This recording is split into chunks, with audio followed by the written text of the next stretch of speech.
ବନ୍ଧୁତା କିପରି ହେବା ଦରକାର ଆପଣମାନେ କୁହନ୍ତୁ। ପ୍ରକୃତ ବନ୍ଧୁତା ଜଳ ପରି ହେବା ଦରକାର, କାରଣ ତାହାର କୌଣସି ରଙ୍ଗ ରୂପ ଆକାର ନଥାଏ। ଏହାର ଗୁରୁତ୍ୱପୂର୍ଣ୍ଣ ବି ଜଳ ପରି ଜୀବନରେ ହୋଇଥାଏ। ଅନେକ ଗୁଡ଼ିଏ ଦୁଃଖ ଓ ସୁଖକୁ ନେଇ ଗୋଟିଏ ସରଳ ହୃଦୟ ଜନ୍ମ ନିଏ, ହେଲେ କିଛି ଭରସା ଆଉ ବିଶ୍ୱାସକୁ ନେଇ ଗୋଟିଏ ନିଷ୍ଠାପର ସମ୍ପର୍କ ସୃଷ୍ଟି ହୁଏ।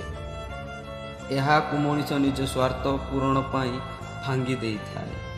କିନ୍ତୁ ଲାଇଫରେ ଏମିତି ଲୋକମାନଙ୍କ ସହିତ ବନ୍ଧୁତା ରଖ ଯିଏ ତୁମ ସାଥିରେ ଦର୍ପଣ ଓ ଛାଇ ପଡ଼ି ରହିବେ। ଦର୍ପଣ କେବେ ମିଛ କହେ ନାହିଁ, ଆଉ ଛାଇ କେବେ ଛାଡ଼ିକି ଯାଏ ନାହିଁ।